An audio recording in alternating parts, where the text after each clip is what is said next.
Weaponized shame. Yes, shame being weaponized. We're living in times whereby anything you say, do, did, done can be used against you, pushing you into a place you are being blackmailed, hence making decisions you should never have made. But because the environment outside doesn't really know what you're going through, you end up accepting to do things you should never do. We see this with those who are performers or entertainers signing contracts, and in those contracts, there are things they end up doing, and they're told if you ever are released. So you dance, you perform till the day you drop. It's a politician in them looking for campaign donors. They end up signing some dotted lines and told, now we own you. And they go in some places, whether spiked or not spiked, and then they're told, my friend, we own you. You must pass particular bills. You must do this, you must do that. And we see this with politicians a lot. Because I always say this thing. How comes the amount of money used in campaign has never matched the amount of money they get paid versus their allowances? So where do you think they recover the money they were given for campaign? Simple. Looting. Many offshore companies you can't even tell to pay back what, and then that's not enough. Bills, laws, policies that make you question everything. You look at relationships. You meet your person, you are connected, happy moments or honeymoon moments, and then you get vulnerable. And moment you get vulnerable, conversations or photos or things that happen in between bedroom affairs, the person, on the other hand, either you knowingly or you not knowingly, they have expletive photos. And so one time you guys have a moment of splitting. Maybe you've gone through some DV moment, and you're thinking, I'm out of this. And then they say, no worries, you can leave. However, just before you leave, let me send you a link. They send you a link. When you look at the link, it is you in a vulnerable moment, dressed, the way you are is adult content type of way. And they say, no worries, I'll send it. I just have 100 of these clips. I just send one. If you don't do what I tell you, so now this man or woman is now blackmailed to stay. What do you see behind it? There's a moment of shame. The shame of what will people say? What will people think of me? Let's go to money lending apps, where many people find themselves, either intentionally or unintentionally. You download an app. You want X amount of money. They've done a good ad. Quick money, you get it. You forget one thing. When you're downloading all of these money lending apps, when you're downloading them, you never look at what you allow. So when you're allowing, you have allowed them access to your photos, your contact list, even in others' location.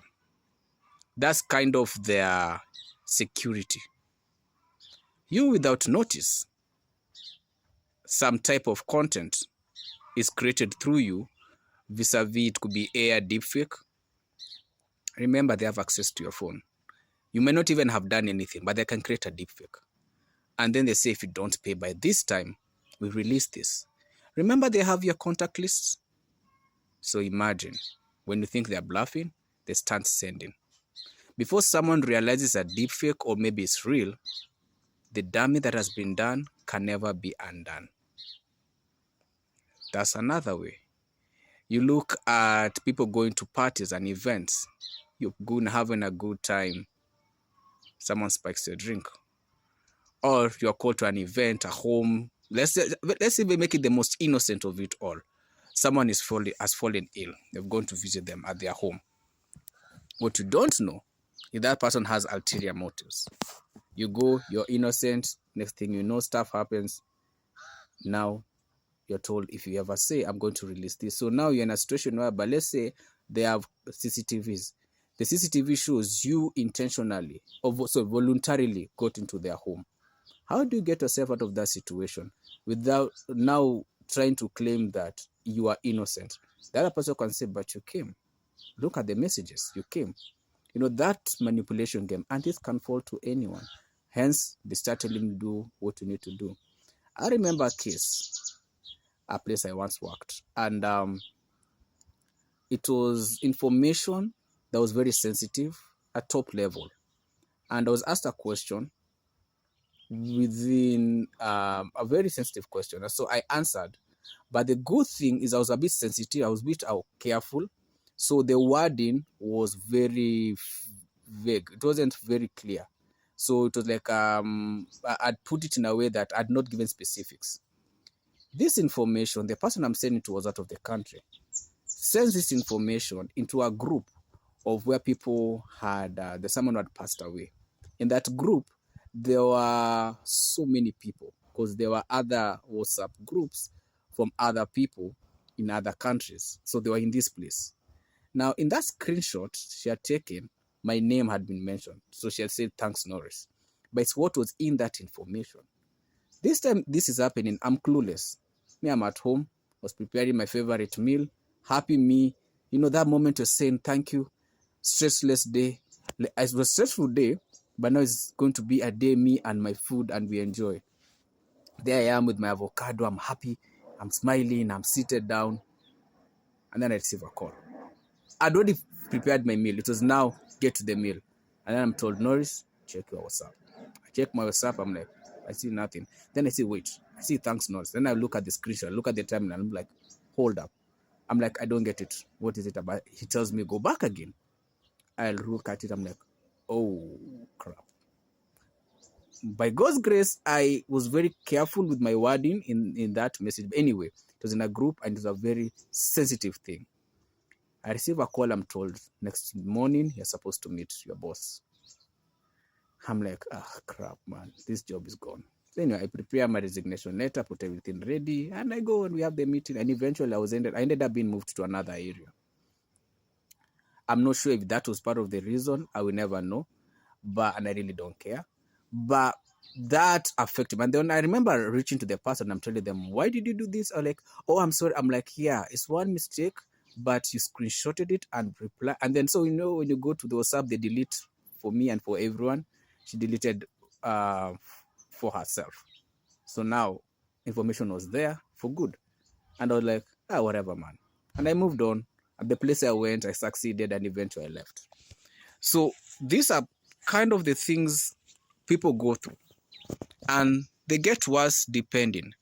The scary part is right now where we are in this digital age, and let's say you book a room to a hotel, a motel, an Airbnb, wherever it may be. Now, most of them, over time, have put cameras on the outside just to secure. Others have become very creepy. So within the rooms, whether it's in the washroom, bedroom, so in your moments, you are going to take a shower, let's say you have a partner, all those moments are captured. And in the day and age you're living in of people wanting to get views, stuff that should never be leaked is out there. And you get your center link, I'll say, if you don't do ABCD, you cooked. Let's go to companies.